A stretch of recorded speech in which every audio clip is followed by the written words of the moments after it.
like to devote this video to letting you share with us some of your local urban legends and or folk tales. Every culture and every country has them. They are universal throughout human history the world over.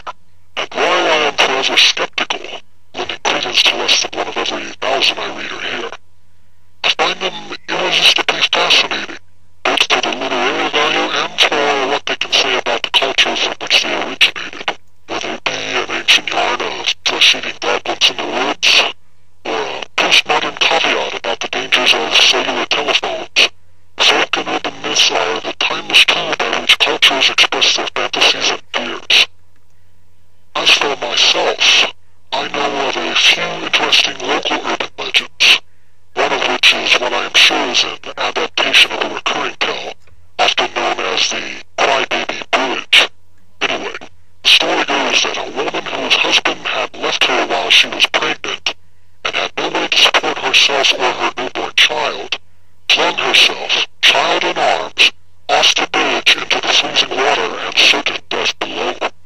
Legend has it, and I've spoken to those who have claimed they have had such an experience, that late at night, if one listens closely, one can hear the mournful cry of a woman and or the blood-curdling scream of a baby. Creepy tale, but it's just that.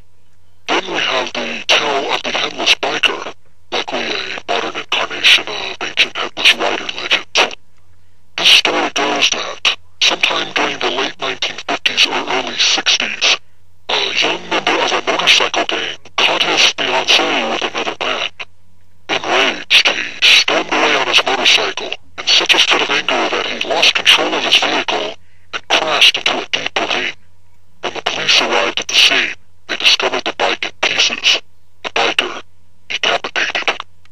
Today, it is said that every year on the anniversary of the unfortunate man's death, at the precise time of night the accident occurred, one can see a ghostly light, much like a motorcycle headlight, cross the bridge adjacent to where the biker's body was found, and fade into nothing.